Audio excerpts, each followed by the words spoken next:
नमस्कार मंडळी.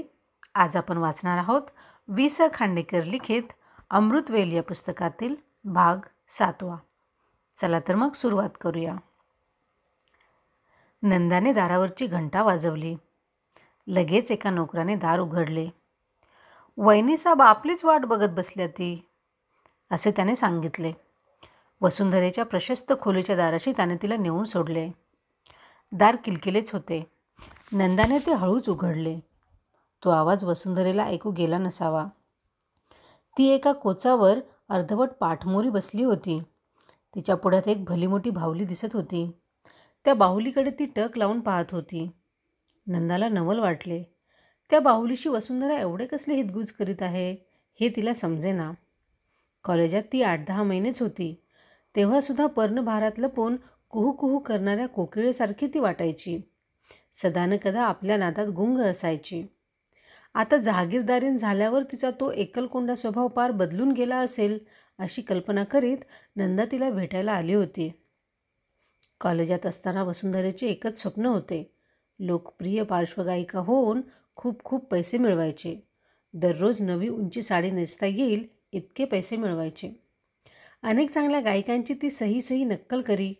पण हे गाणं तुला नीट जमलं नाही अशी कुणी थट्टा केली की लगेच ती रडकुंडीला येई. अगदी जीव घ्यायला निघे. जहागीरदारीन बनलेली आणि मातृपद प्राप्त झालेली वसुंधरा त्या वसूपेक्षा भिन्न झाली असेल. पोक्तपणाने ती आपले स्वागत करील असे नंदाला वाटत होते. आपल्या या निराधार कल्पनेचे तिलाच हसू आले आता. एक नीटनेटकी, उजळ रंगाची आणि हुशार दिसणारी नोकरानी याच वेळी तेथे आली. बहुधा ती वसुंधरेची खास दिमतीची दासी असावी. नंदा दारातच थपकून उभी आहे हे पाहताच ती मोठ्याने उद्गारली, अगो बया. त्या उद्गारासरशी वसुंधरा दचकली. तिने वळून पाहिले. दारात उभ्या असलेल्या नंदाला तिने चटकन ओळखले. झटकन उठून दाराकडे येत ती उद्गारली, अगं नंदा, अशी परक्यासारखी दारात काय उभी राहिलीस? मी जहागीरदारीन असले तरी ती या पार्वतीच्या दृष्टीनं. तू आणि मी कॉलेजच्या मैत्रिणी. दारातून पुढं आलेल्या नंदाचे दोन्ही हात धरून तिला आपल्याजवळ कोचावर बसवीत ती म्हणाली, मला वसू म्हणायचंस हा तू? मी तुला नंदा म्हणणार. इथं अहोजाहोचं काही काम नाही. तू माझी कंपॅनियन म्हणून यायला तयार आहेस असं त्या दिवशी दासबाबूंनी फोनवरून सांगितलं ना, तेव्हा मला किती किती आनंद झाला म्हणून सांगू. वाटलं उठावनी महालक्ष्मीला जाऊन तिच्या पाया पडून यावं. काय बोलावे हे नंदाला कळेना. वसुंधरेच्या बोलण्यातल्या अतिशयोक्तीमुळे ती गोंधळून गेली. ती काहीच बोलत नव्हती असे पाहून वसुंधरा तिचा खांदा हलवीत म्हणाली, तू कशाला बाई बोलशील माझ्याबरोबर? कॉलेजात तू होतीस स्कॉलर, आम्ही होतो ढ. लगेच नंदाचे तोंड दोन्ही हातांनी आपल्याकडे फिरवून ती उद्गारली, कॉलेजात दिसत होतीस तशीच आहेस की ग अजून. कोवळे पण टिकवण्याची काही किमया पैदा केली आहेस वाटतं. मला शिकव ना ती.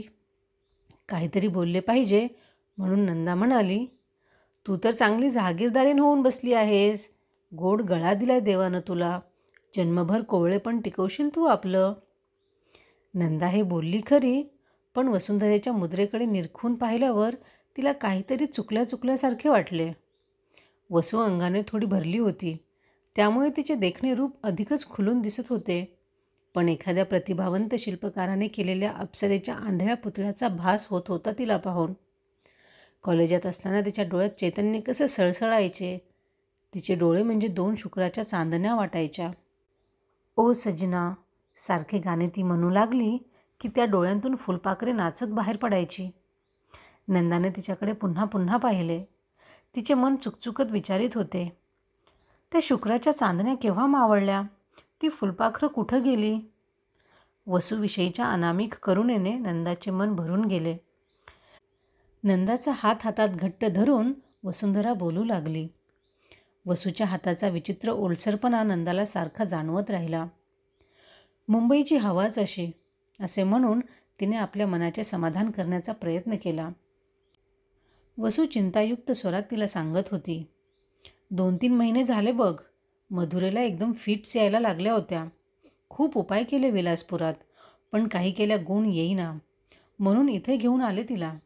बड्या बड्या डॉक्टरांना दाखवलं. त्यांनी सांगितलेली सारी औषधं दिली.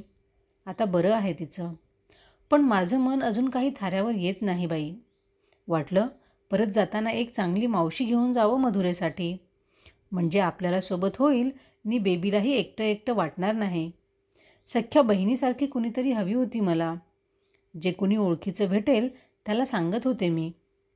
परवा मधूसाठी एक छोटंसं गोष्टीचं पुस्तक आणलं. ती होती शकुंतलेची गोष्ट. दासबाबूंची आठवण झाली एकदम. मला शकुंतला म्हणायचे ते. बोलता बोलता वसुंधरा थांबली. एखादा अर्धवट सूर वाऱ्यावर विरून जावा तशी. समोरच्या त्या भल्या मोठ्या बाहुलीकडे मोठ्या मायेने पाहत ती गुणगुणू लागली. नैना बरसे रिमझिम रिमझिम. नंदाला थोडे चमत्कारिक वाटले. मधुरा तर कुठेच दिसत नव्हती. इतक्यात पार्वती चहाचा ट्रे घेऊन आत आली. चहा तयार करून तो पेल्यात ओतता ओतता ती म्हणाली, वहिनी साहेब, गावसनी जायला कवा निघायचं? बाहुलीवरली नजर पार्वतीकडे वळवून वसुंधरा म्हणाली, का ग, गंगारामाची आठवण होते वाटतं सारखी. पार्वती लाजली. खाली मान घालून पाहू लागली. वसुंधरा नंदाकडे वळून म्हणाली, आमची पार्वती मोठी हुशार आहे हां. अगदी जीव लावून माझं आणि मधूचं सारं करते ही. पण खुदकन हसत ती पुढे उद्गारली, लग्न झालं हिचं 4 महिन्यापूर्वी गंगारामाशी, देवदत्तांच्या ड्रायव्हरशी. नंदानं विचारलं, देवदत्त? देवदत्त कोण? वसुंधरा उत्तरली, अगं हो, सारंच मुसळकेरात. तिकडच्या ड्रायव्हरशी असं म्हणायला हवं नाही का? पण मी आपली देवदत्तच म्हणते त्यांना. फार मोठी लायब्ररी आहे हं त्यांची. तुझ्यासारख्या विदुषीची काही अडचण होणार नाही विलासपुरात. शिवाय जवळच चंदगड म्हणून एक किल्ला असलेलं गाव आहे. चांगलं हवेचं ठिकाण आहे. तिथं सुंदर बंगला आहे आमचा. अगदी मजेत दिवस जातील तुझे. पार्वती बाहेर जाऊ लागली तेव्हा काही आठवल्यासारखी करीत वसुंधरा म्हणाली, अगं मधू कुठं आहे बघ. तिला म्हणावं, मावशी आली आहे तुझी, नंदा मावशी. चहा घेता घेता नंदा मनात म्हणत होती, मुलीच्या दुखण्यानं फारच हळवी झालेली दिसतीये वसू. आपण तिच्याबरोबर 4 महिने राहिलो तर तिला बरं वाटेल. तिचं मन स्थिर होईल. निदान वसूसाठी तरी आपल्याला विलासपूरला जायला हवं. मधुरेची किलबिल बाहेरून ऐकू येऊ लागली तेव्हा वसुंधरा म्हणाली, नंदा, 4-6 दिवसात निघायचं हं आपण इथनं. बाकीची माणसं आगगाडीनं येतील. तू, मी, मधू नि पार्वती आपण गाडीनं जाऊ. मम्मी मम्मी करीत मधुरा आत धावत आली. 5 वर्षांची ती गोड पोरगी पाहून नंदाला वात्सल्याचे भरते आले. तिला मिलिंदाची आठवण झाली. आईपाशी कुणीतरी बसले आहे हे लक्षात येताच मधुरा थबकली. नंदाकडे टक लावून ती पाहू लागली. मग तिने हळूच विचारले, मम्मी, हीच ना गं नवी मावशी? नंदाने उठून लाजऱ्या मधुरेला अलगत उचलले. तिला आपल्या मांडीवर बसवीत आणि तिची हनुवटी वर करीत ती म्हणाली, मला छान छान गोष्टी येतात हां. विस्फारलेल्या डोळ्यांनी तिच्याकडे पाहत मधुरेने विचारले, खरं? नंदाने मान डोलावली. मधुरेने उत्सुकतेने प्रश्न केला, मला गोष्टी सांगशील आत्ता? नंदाने पुन्हा मान डोलावली. मधुरा हळूच म्हणाली, राक्षसाची गोष्ट नको हं सांगू, भय वाटतं त्याचं मला. राक्षस न म्हणता राक्षस हा शब्द तिने स्पष्ट उच्चारला. त्याचे नंदाला मोठे कौतुक वाटले. ती हसत उत्तरली, छान छान गोष्टी सांगेन मी तुला, पण त्यासाठी आधी एक पापा द्यायला हवा मला.